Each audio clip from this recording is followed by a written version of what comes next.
All right. Hello, Karlov. Hello, hello. How you doing? Hello, hello. I'm doing pretty good.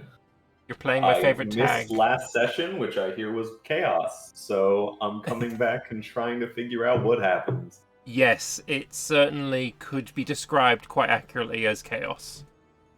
It's fun to watch. Um, I'm happy for Oh, you guilty. guys. um, but yeah, how are you doing on Bursar Tenches?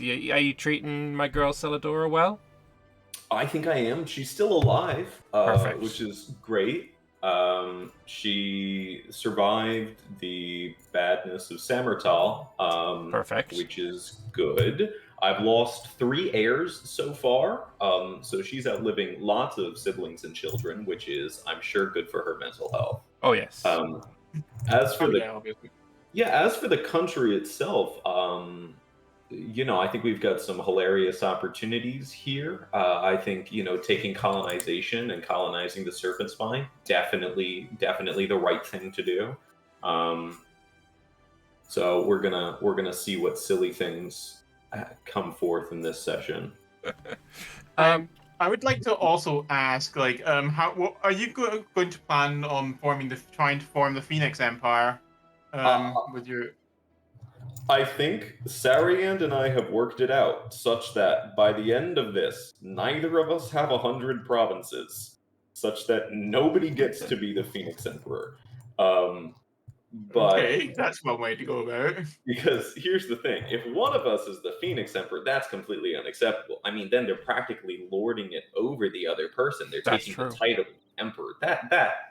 That's hard feelings. That's terrible. But if just nobody's Phoenix Emperor and we just nod at each other from across the street, then I think that's a much more peaceful coexistence.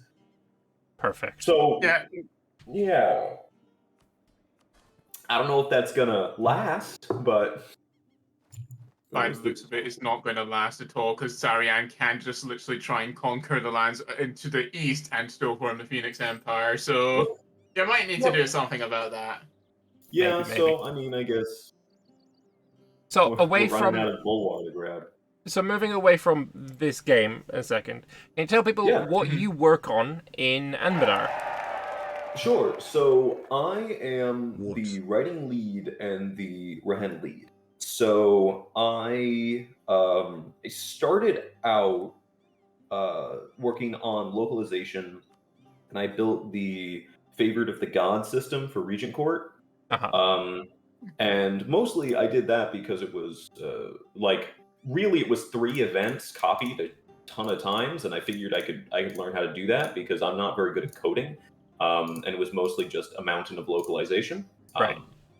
And so from there, I got involved in writing national ideas in Rahen, and now I oversee Rahen development, review mission trees, develop lore, and then with the writing team, I'm mostly involved as the coordinator because there's just a real volume of writing that comes in.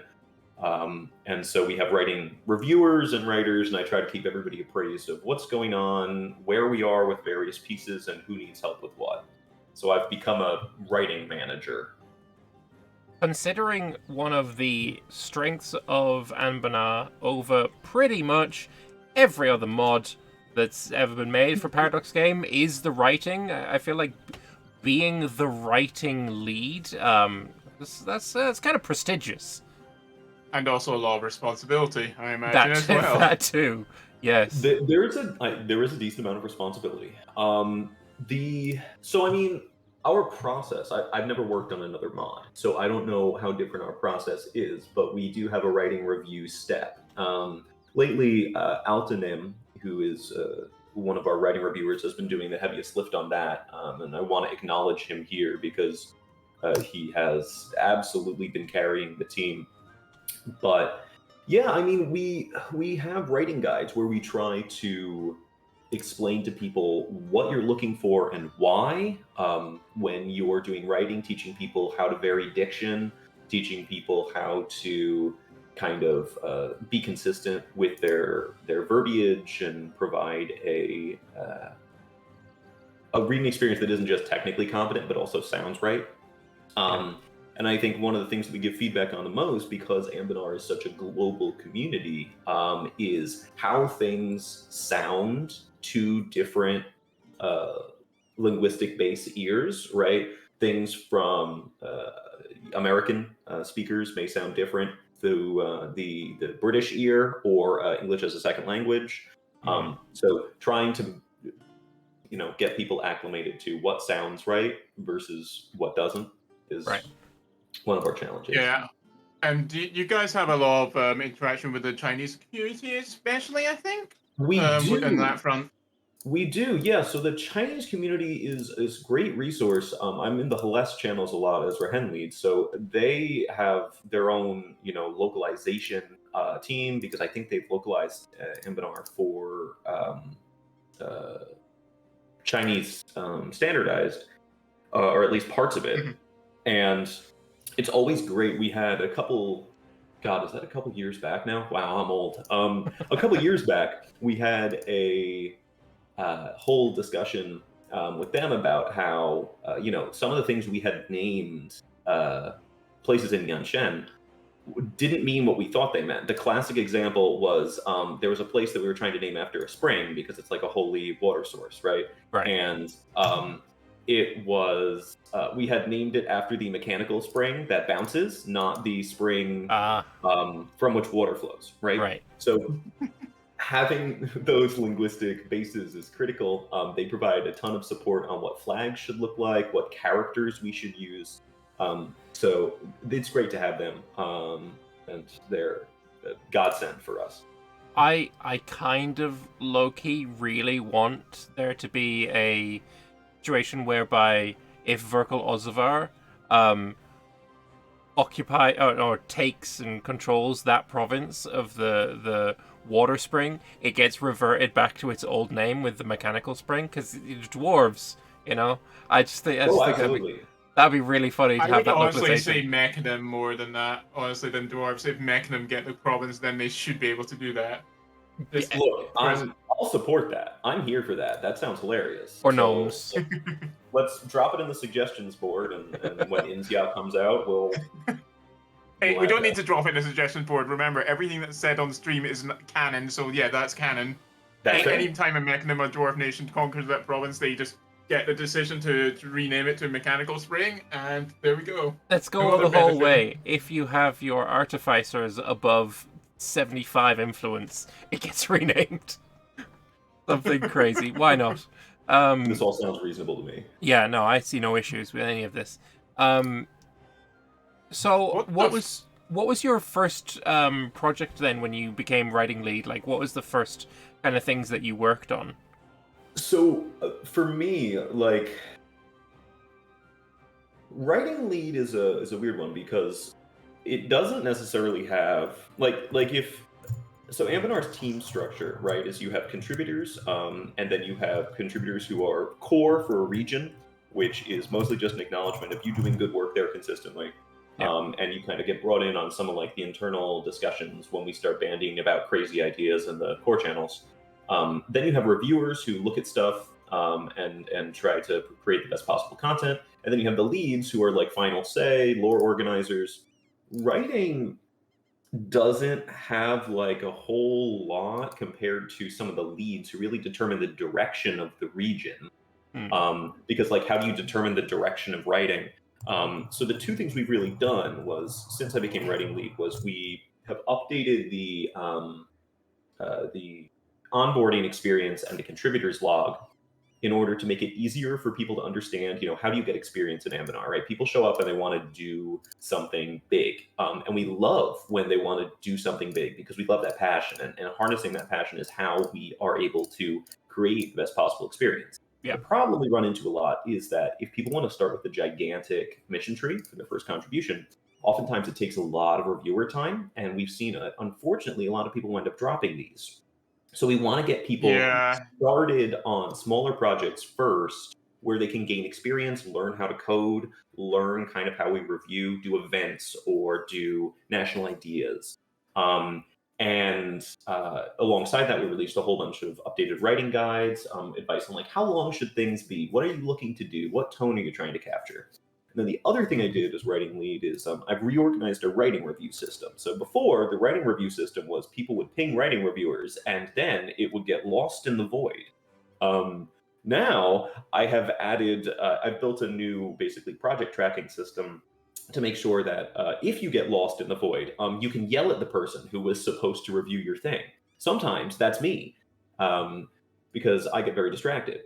So mostly just, we're trying to make joining Anbennar less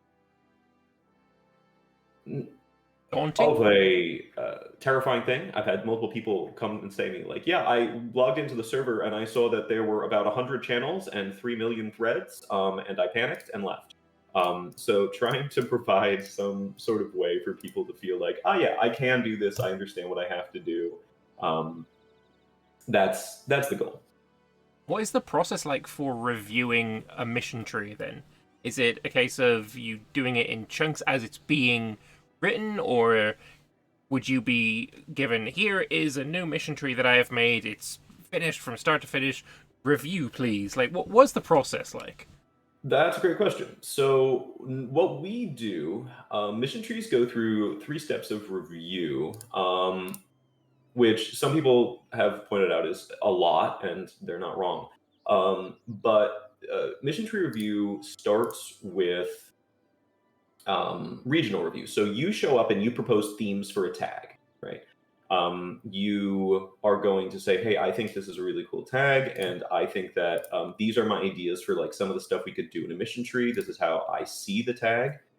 And they will propose that these will be the themes that you'll be going through over the course of the tree. Right. And once theme review is done, so you'll go back and forth with your regional reviewer or your lead on your themes. Okay. Once you finish up themes review, you'll go to the actual content of the tree. Now, how do we review that is a really good question that I ask myself every time I'm doing it, as I think about how much of a fraud I am because of my imposter syndrome. But mostly, what we're looking for in a tree is you're looking for missions that are going to be fun for people to engage with. We're looking to discourage time gating and instead find alternative ways to keep people engaged with the existing systems. Yeah. We like to keep people using the regional systems that exist and tying the tree back to those. And we're looking for consistency with lore. Right. So you're trying to create a tag that makes sense in the given environment. And all of that's good. But then once that's done, it goes through the content review phase, where basically content is the team that decides, okay, have you done something that's just like way too big here? Is this going to be like way too much of a lift for your team to execute? Is this just way too much for one tag, right? Is this really a regionalized system? And then we put it through a round of balance review where they check over all the numbers and go, actually, 750% cav combat ability, like on Dugajir, is just a little too much, right? Yeah. Definitely remember things of that sort happening. Yeah, it's a little bit. Yeah. There's somewhat of a powerful phase. So normally what that that entails is that's you go back and forth and you chat with the contributor in voice calls about what it is they're looking to do with the tree. And I often find that people are really passionate about seeing their creations come to life, but not everybody knows what's like really feasible with mission trees, because sometimes they can be a lot to execute. And everybody gets inspired by playing something like Castanor. Right. But we love Castanor. We don't necessarily want every tree in the mod to be Castanor. It's a gigantic endgame thing, right? So trying to pull people's ambition back in and say, each mission should have a couple of objectives you need to complete. You don't want it to just be like, have 80% army force limit, but you want it to have to like do interesting things that are outside of like necessarily your normal play patterns. And you want people to not have to like overload on missions. We don't need 150 missions for every tag, right? So it's a balance. Sorry, I was kind of absent for quite a lot of that because I was fixing a green screen issue in my stream. No worries, I was rambling aggressively. No, we enjoy the ramble. We do enjoy the ramble. Yeah, no, the ramble is amazing. So, can you give us an example of a mission tree that that you've been reviewing that may be coming up in the future? Like maybe something in Sarhol if you're reviewing any of that, and like how much back and forth really goes into these things? Like how long would it take like an average mission tree? A multi-layered question, I'm sorry. Yeah, no. So something I'm reviewing right now, and then how long does this often take? Yeah. So for the Sarhol update, I'm reviewing, or I have reviewed 2 mission trees that are going to be hopefully in the Sarhol update. They're in content review right now, who are considering the flow of the trees and like the actual material, and that's Buvari and Sangari are. So Buvari, we all know the big green blob, the terror of the trade nodes, is going to be getting their tree. It's not last, because they're honestly really important. It's one of the big 3 Raheni tags, right? The command has theirs, Deni Jansar has theirs, so Buvari getting theirs is a big deal. Buvari's whole thing, to go into the lore on them that we've worked on, because Edward, who is the contributor who is working on getting this executed, he and I have spent a ton of time figuring out the lore of the time period. He's been a great contribution to the team. He has been kind of helping me figure out how Buvari works, because right, it's a slave republic. It's a bunch of people who revolted against the slave trade and have now created their independent state, but they use slavery still. They didn't abolish slavery. They were a bunch of it became a situation where after the revolt, the people were the freedmen were so afraid of the local population, where they were outnumbered, that they continued the kind of system of taking slaves from Sarhol and training them as soldiers. Okay. Right. So yeah, I was wondering, like, how did they become so hypocritical that they were just, they broke free and like, now what? Let's just enslave other people. Right. I was It's wondering, a that makes more situation. sense. It's a situation where Buvari's, the land they control, is kind of our analog for the Bengal Delta, which is one of the most populated regions of the world, even to this day. And so you've got this massive population of people who've recently ruled over you and see you as slaves, but you're in control of the military apparatus, and the Raj is bearing down on you. What do? Well, we need a loyal unit of soldiers. And so it creates this kind of horrific system, because it is horrific, and we don't...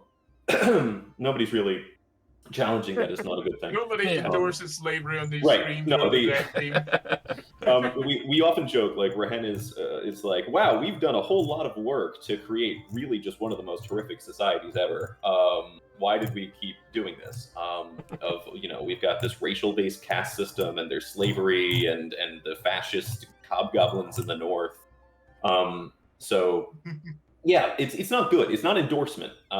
But Buvari's tree is kind of about how do you take that and you make it a state, right? So it explores both, the government system that exists now, which is kind of a compromise between various families descended from different ethnic groups who had been taken as slaves in the original revolt. Yeah. And then their expansion, how they view themselves, reformation of that system, which ties into Suhan's Praxis, the new Raheni religion that's spreading. It's like, for example, in Burabari right now, they're being led by Sarani, so that's sort of the whole thing. It's just random random tags that aren't the cultures that aren't in the nation. It just comes from abroad. That's Right. the whole dealio. Right. So Like there were Lambert. Buvari slaves, there were Fingalan slaves, there were what are they called? Dakinchi slaves. So all of those ethnicities still have importance in Buvari. Um, Hmm. Outside of Buvari, Yarishar is doing really well this game. And Yarishar is one of the tags that will be able to form Sangariar, which is a new formable for the southern cities, the 5 Ragamadeshi tags, which are, at start of game, Davarol, Avavabuya, Sarkashabid, Ardapin. and Shenral. So all those coastal ones, the ones that stretch along the southern coast. Uh-huh. And that have colonized parts of Sarhal in the past 30 years before the game starts. And so that mission tree is about creating kind of like the merchant confederacy, and you will come to dominate the other city-states. And it very much leans into playing tall. We are aware of the perception that pretty much every mission tree in Hellas is like conquer all of Hellas. So we're trying to not necessarily encourage more of that. We have enough play styles for people who already want to do that. Yeah. And this one is very much play tall. You conquer a little bit of Rahen, and you build literally a great magically warded wall to be like, this is our homeland, and then everything outside of it is not our homeland. And it's about representation and trade power and being able to influence downstream. Big fan of that. More separatist. Oh, my vassals got it. Hell yeah, not my problem. So in all of this, you're still playing your tag and talking away, but like still slightly distracted sometimes. Yeah, it's fine. Yes, and also I'm sure just things are drilling fine. your troops. Yeah. They're drilling. They're doing great. Right. Okay, I just wanted to mention something from earlier. Like, I've noticed that for some reason, Ark Oxtun is under Asgra Evren's control. And yeah, this Seems reasonable. What the fuck happened here? Yeah, okay, reasonable. No, but they can't core it. Oh no, wait, hang on. Karlov, are you planning on eating their surface hold? I mean, look. Yes. My dear cousins of the Evernsweir line really got a poor shake out of this, and they're accusing me of the fact that their nation attacked me during the Samartal Ball. That, if those accusations continue, I mean, we would have no choice but to seek accord for being insulted that way. But not necessarily. Well, Masked Butcher just got released by Asga Evren, so maybe if you do take him, he's dead. Yeah, well, it's there we go. We don't necessarily want to be rude to these people who just keep saying. I mean, what's the most recent fake letter we've written back and forth to ourselves? That's pretty nice. I do remember neither accusations nor demands. Okay, that's cool. I do remember in the first session there was a lot of buzz around the roleplay that was going on between yourself and Asga Evren. Leanne. Yeah, Leanne. Definitely makes sense now, knowing that you're the writing lead, that you do a bit of writing. Makes sense. The game gave me the opportunity to have an outlet for my writing. So, yeah. So, you do a bunch of reviewing of mission trees. Do you write mission trees yourself as well, then? Yeah. So the ones I've written. So let's see. What have I done? I did Denijan Sar. I coded and wrote all myself. And outside of that, wow, that's a whole bunch of things all at once. Outside of that, I did writing for Segdir alongside Wordna and Grimhar. We kind of split that one. I did writing for couple other mission trees scattered about. Oftentimes, when it's something in Rahen, I'll provide either writing or writing review for it. So normally, the way that people will wind up calling in their writer is they'll find someone beforehand. They do their mission tree, and then as they're designing it, we have enough writers that somebody tends to be hanging out in chat while the mission tree is being drafted and ideated, and so they express interest, and then you work on that. What was the last one I had actually done writing on? I feel like I have a whole bunch of review responsibilities now, and I don't have time to do as much writing. You have ascended. Yeah. It's honestly fair enough. Yeah, what were my recent projects? Let me just check my drive. That's where I tend to put these things. I've done a bunch of national ideas with Edward in Rahen lately for new ideas. For the new nation that's about to be formable. Yeah, Singariar. So we still have to draft those national ideas. We wanted to get the mission tree through its phase first before we could. Wanted to make sure that it was cool with content. Basically, when you add a new nation or a formable, I always like to make sure that content is on board and happy with it before. Because then, if it has to be redone, I wouldn't want to make people have to do that. Right. Go through all the trouble of getting a flag. Although I think we do have a flag to tricolor. I know, we're creative. Yeah, no, very creative, and just not limiting that to the revolutionary nations at all. Nope, sorry. I don't know. I feel like oh god, some of the revolutionary flags that I've seen have been rough, to say the least. The auto-generated revolutionary flags really make some of the most cursed flags I've ever seen. I mean, I've seen a tricolor that had all three colors be white, so it was literally just a light black. That's a damn sight better than the British revolutionary flag. I'm just not gonna lie to you. That thing turns the stomach. It's awful. God bless the Biggest reason ever to not go revolutionary as Britain is that bloody flag.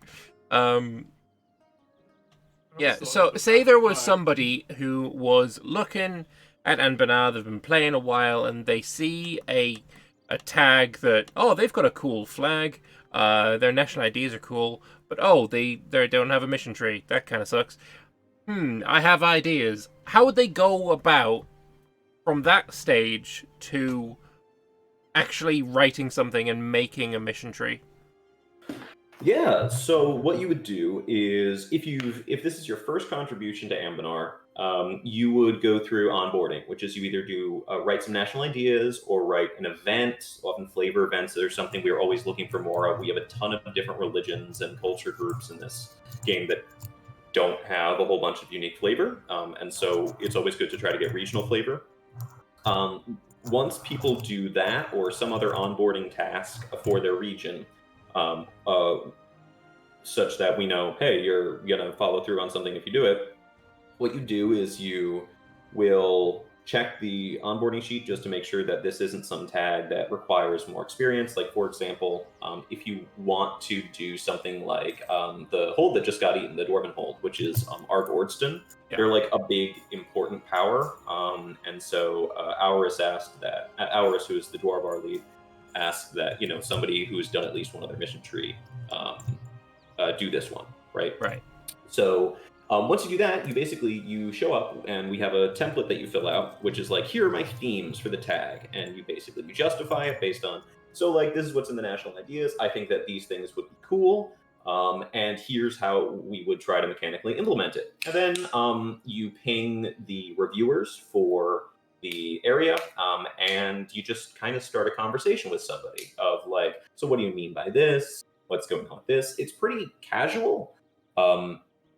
And then once you get your themes approved, you can go draft the actual tree part of the tree. That involves mostly the longest amount of time is the initial drafting, figuring out how all of the commissions are going to connect with each other. We try to steer people towards creating mission trees that are less than 50 missions. The Halani census. Karn's Hold is the most developed city in the world. Oh, and Corvuria is corrupt. Classic. Good job, Corvuria. Then once you draft your mission tree, you'll talk to your regional reviewer, the same person who put you through your themes, and figure out what they like, what they don't. They're going to try to steer you on regional flavor, on some initial impressions on, okay, here's how the other stuff we have going on in the region works. We don't want to steer too close to another country that has basically the same themes, right? So here's how do we make this different? How do we make this feel cool? A lot of the times we struggle with stuff that's like really easy in other Paradox games that we have had to jankily insert into EU4. So like anything with the racial system is a little bit janky. And so accepting versus purging and all of that removal would be incredibly easy in Stellaris. But we're not Stellaris, we have to make it work. Anything that deals with the creation of new estates always requires like a second look, because new estates are huge to code. So once you get through that, what you do is you get to go to content review and then balance review. But I realized what I just did there was I outlined process, and what's more important is how would a person approach this if they're looking for, I want to get involved with Anbennar. I want to make content for this country. I think the first most important thing you can do is just come ask questions. So if you have general lore questions, you can always just ask them in the lore general channel. But if you're interested in a region, you can always show up and say, hey, I think this is really cool, and I want to make content for it. Here are some questions I have. Oftentimes, if it's not written down on the wiki, the answer to that is, that's a great question. We don't know. We haven't thought about it yet.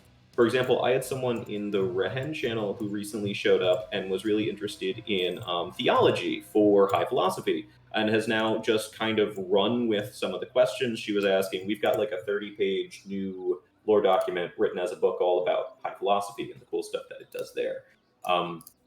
So you can always show up, ask questions, see if your perception is correct. I mean, when I first arrived in Anbennar, I had my first question on the server was, yo, what's up with the fact that not Antarctica is green? Does that mean that there's a whole like southern half of the planet? They're like, nah, man, we just never bothered to make it cold. Yeah, don't tell them about the secret eldritch penguins that live down there. Right, and that led me to ask other questions about like, what is it supposed to be like down there? And those kinds of questions are pretty much always allowed, right? Those are encouraged, and we want people to ask them. And you the thing that I've found is most people tend to like find their niche after they spend a little bit of time asking these questions about like, hey, I think X is interesting. Can you guys tell me about it? People are generally really enthused to talk about Anbennar as a setting because we spend a lot of time on it. And we love talking about it. So I want to encourage everybody to just come out. And if you've got general questions about the lore, just go to one of our lore channels and ask. If you want to help create lore and you feel like there's a vacuum somewhere, come by and just say, hey, I'd love to be involved in this. Is this a cool idea that we think would work in the area? Because that's how some of our best work happens. It's more of a conversation than any formalized process. We try to keep it less formal. People think there's a little bit too much already of like, well, we've got all these different phases of the review process. But ultimately, this is supposed to be like a fun collective world building exercise that we execute in EU4. So we want people to feel welcome. That makes sense. And also establish their own adventures. Yeah. Absolutely. Would there be... So earlier on, we were talking about the fact that Anbennar doesn't have any Drow in it. Yep. Yes. Just to bring it back to that. if somebody wanted to make a mission tree that would, I don't know, reference things that aren't in the mod right now, but you look at what they've written about it, their ideas, they're super passionate about it, and what they've written is really cool, and you think, maybe, is there space for like changing Anbennar in that way to accommodate cool new ideas? There's definitely space for changing Anbennar. So that's one of those things that is, kind of it's a really good question to ask, because it's a topic that people get kind of a split opinion on a lot of the time. Is like, what do we, this is all fake, right? Like, so why do we have to keep anything consistent? And this is, but like, are people really invested in what exists? And the answer is, we're invested in making the best possible game possible. So what I mean by that is, currently the Forbidden Plains is going through a massive rework. Yeah. Because we're aware of the fact that the Forbidden Plains is not an area that people are really enjoying. And South Atlantier is going through a big rework right now because it hasn't had enough stuff. And being too attached to something that isn't working is not something that we do. We are open to all sorts of new ideas and potentially changing the lore. When it comes to changing things like the terrain, we have to be a little bit more subdued. Recently we added a couple islands in the Drolus Sea because we were trying to promote connectivity. And so now we're figuring out what the lore of those islands is. But we can't necessarily change the shape of Canor majorly. Yeah. So there's only so much we can do with to that degree. But I'm very open to changes in the setting. For example, in Sarhal, there are some Haramari, right? They've migrated over there for various reasons. We've got different points in the lore where they show up. Would I be potentially open to having a nation of all Haramari spawn later, like a pirate event? Totally, that could happen, and we could follow that lore line. Would we is be this the open... Harimari idea that they become lion prides, the lions from Africa, that sort of style, or is it, to contrast the tigers and Harimari in Healers? We have, so the Haramari, the critical lore thing about the Haramari is they showed up during the Day of Ashen Skies. This is a great question. What is the critical lore for a place versus what is not critical lore? Right. Almost all of Hellas is built on the idea that the Haramari showed up in the year 0. So we can't really have them show up outside of that. But we could definitely entertain the idea of and since that time, they've done all sorts of things and they've gone all sorts of places, as long as it makes sense for them to do so. Yeah. I don't like to say lol no to anything, as long as it's going to be at least somewhat consistent to the critical points of the mod. We're not getting rid of the Day of Ashen Skies. But we could totally add a whole bunch of connections between, across North Hellas to the Forbidden Plains in all that open area to try to improve connectivity between regions. And then what's up there? I don't know. It's a big open area. We've been joking about what's in the valley for years. Yeah, I'm just looking at a valley right now. Ultimately, I think I was going to ask, what has anyone suggested anything truly outrageous to you about the valley? Tons of things. If we want to go through just the ones off the top of my head, please, we had, yes. Some lost lizardmen. I like it. Okay.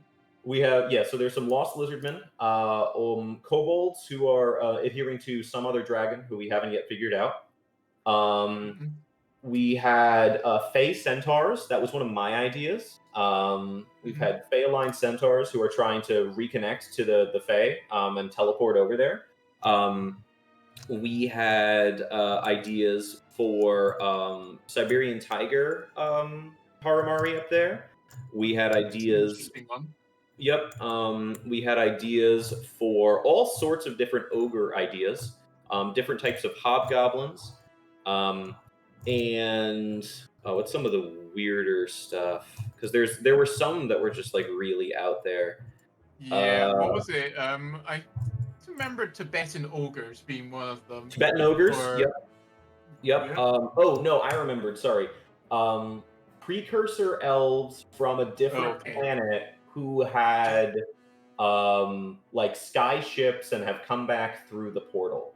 That is supposed to be up there. Yeah, that's out there. There's a whole bunch of stuff that's out line there. here that needs to be drawn there.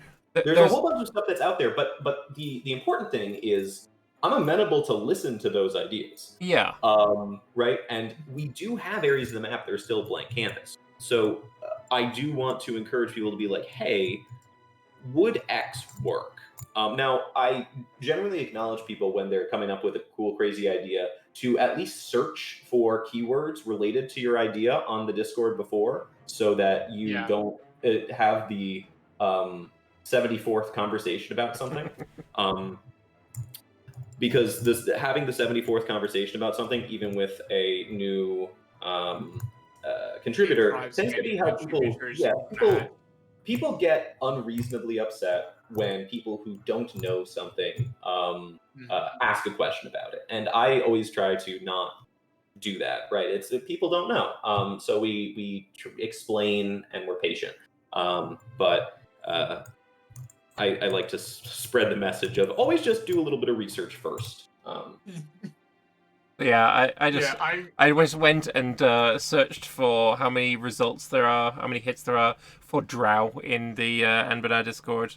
There's 1,300. There's... Yeah. Look, I like Drow. People do like Drow. Yeah. I think, would Drow make sense in the Serpent Spine? I don't know that they would, from a standpoint of like, the Serpent Spine was kind of that stayed behind apart from the Canios group. That, in a way, that orcs are kind of like the Drow in this setting. Well, yeah, no, they are. So, we kind of have that like niche filled, but could there be subterranean stuff elsewhere with elves? Maybe. I see some mountains over here. Yeah, there are, and of course, I think there are mods that have done like stuff in the New World with underground Runeborn. Either in Amadia or in the Ekunamoy region. The mountains between the inn and there's a sub mod for the Kunamoy that we were talking about earlier. How there was the caverns in there and some Drow tribes. That was interesting. I'm sold it. I'm gonna try out that sub mod. Look, I just like them. But I mean, there's space for adding that. Like, so even if you have an idea of something that isn't in the mod yet, or that there is space for those things to be added if you've got a good enough idea, enough passion, enough skill, all of the different things, all the stars aligned, there is space for it. Yeah, there is space for it. I mean, it's not guaranteed, but there's definitely space for it. We like, one of the things we've been hearing a lot of concerns about is like, people like regions that have racial diversity and tags that allow you to play different races in different regions. So there's been a push lately to add some more of those to the mod. We've added a new harpy tag in the hills between North and South Glass. There's been the new harpy tags that were added to Bulwar, those minor provinces. Kobold Zia.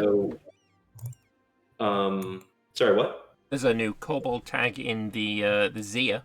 Yeah, so like there's definitely space for these kinds of things, particularly when they fill like a niche that isn't otherwise filled, or where we could definitely have more representation. Wuxia kobolds is the H that's been scratched there when the new kobolds got added.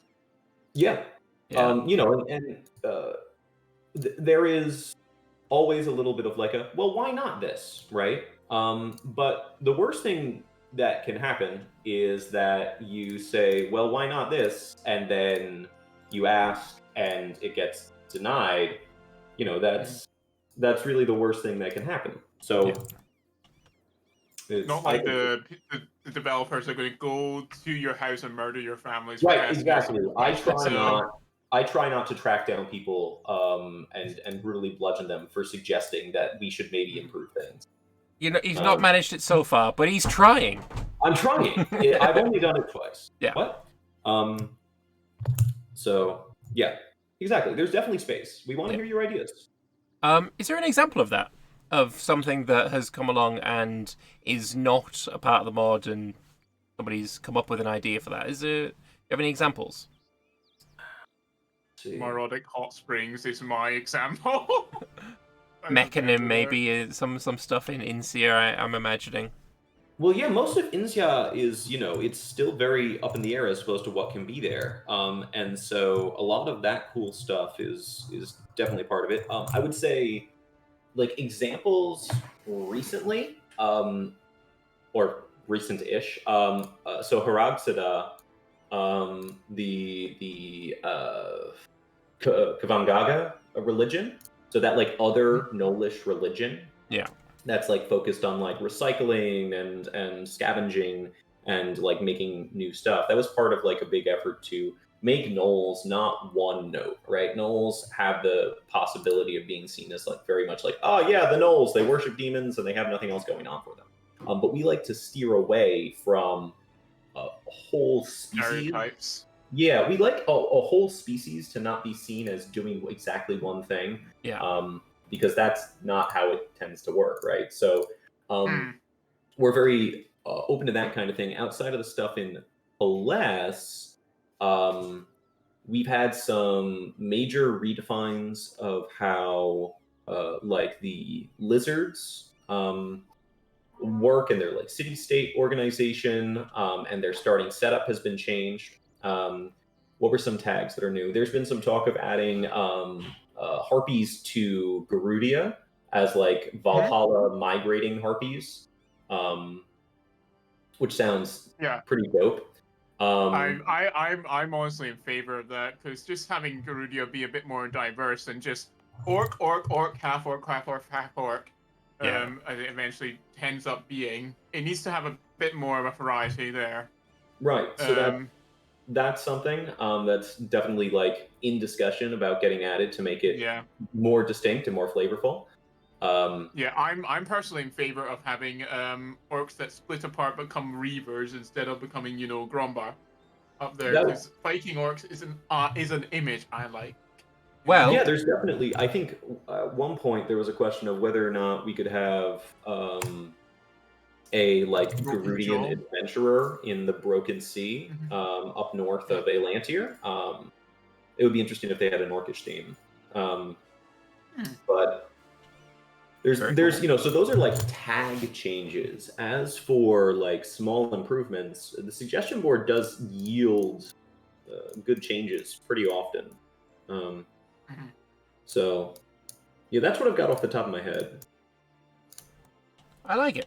All right. Okay. Well, that's grand. And all right, I'm just going to ask you a general game-playing question instead of what you're doing. Like, basically, what nation in Abner would you like to most play? Like, what is your nation that you come to again and again? I got to be honest, it's Vern. So Vern. I find myself being drawn back, despite the fact that I'm the Rahen lead, and I should say, I play in Rahen every single time. I find myself being drawn back to Vern whenever I'm just like not certain what I'm gonna do, because it allows me to kind of assess the like state of colonial gameplay, because they have the ability to do that colonial game. They can play in the Empire, but they don't have to. It's easy for you to leave. You can go into a Khan. It gives you access to the Divenhall Sea. And so that gives you a whole bunch of places you can go and people you can interact with. Plus, Wyvern Riders are pretty fucking rad. That's not wrong. Italian culture added on top of that is just perfect. They make the pizza, they adventure, and they have dragons. What more could you really want, right? So when I'm just like, I need to just play a game and check how things are on the patch. I don't have any mission tree I want to explore in particular. I find myself being drawn back to Vern.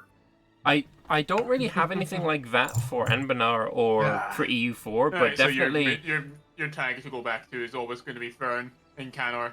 In Canor, definitely. Yeah, I think in Hellas, I am partial to playing the Raj just because it allows me to check how crazy stuff has gotten. Because then I have to go through every possible disaster. But yeah, I'll often the other one I tend to play when I'm playing dwarves is I like to play Segdir. I think Segdir has a really interesting tree that gives you a lot of options for going inside or going outside, and it has good co-op possibility with Azkassur, so that's always fun to play with friends. All right, and welcome back, Lambert. Not a problem. I did mute myself and then forget to unmute myself, so I have tried to chime in with little bits. No, but I'm so sorry. no, I did. It's all good. We're fine. I was gonna say I don't have any kind of tags that I go back to again and again in Anbennar, because there are so many things that I have yet to experience. That redoing the same thing again seems like a missed opportunity in some ways. But I do have that when I play Imperator. I always go back to Macedon, so I definitely understand the idea of having a tag that you go back to see the state of the game. So that definitely vibes with me on that one. Oh yeah, I just want to say something. The Yin is kind of undergoing a bit of restructuring. Yeah, Eordand in the Yinnick Empire is something I didn't think I would see. Yeah, and Palmer Vasson is out of it now. It's an interesting... God, what the fuck is this? There's also an actual war between Mix and Sestiermark as well. Well, when is Mix not in a war against anyone? Alright.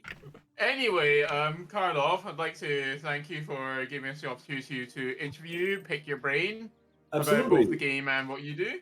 It was great to be here. Is there anything you would like to say before we ceremoniously boot you out?